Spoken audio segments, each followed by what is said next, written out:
Mimando ang bagong regional director sa LTO Region 7 nga ipasusi ang mga unclaimed ug wala ma-release nga mga plaka sa mga sakinan.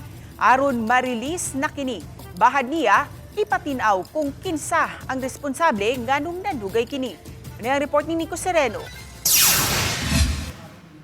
Sa pag-asumer niya sa katungdanan, usa sa ipatanaw ni LTO Regional Director Attorney Wendell Dinglasan ang issue sa nakatambak nga mga plaka sa sakyanan. Sa impormasyon nga nadawat niya, doon na pa'y nahabilin sa mga LTO offices. Ingon man ang naasab sa mga dealers. Plano niyang libuton ang mga LTO offices sa Tibok Rehiyon 7 kung doon na pa'y wala ma-release. Ilalabas po natin yan one by one para po lahat ng sasakyan natin dito sa Region 7, lahat magkaroon na. Kung ang problema po ay LTO dahil hindi na ibigay ng maayos, file lang ko po ng administrative case mga taong involved. Kung ang problema po ay dealer, mag-issue po ako ng show cause order. Dapat hindi nila ginagawa yan.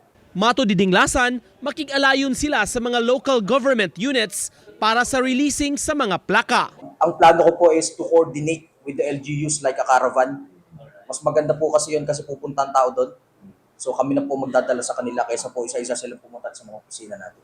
Si Dinglasan ang kanhi head sa Traffic Adjudication Service sa LTO Central Office. Gi-appoint nga muduma sa Central Visayas karong si manahalang.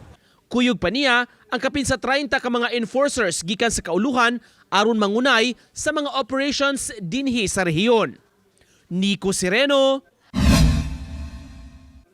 Balitang Bisdak.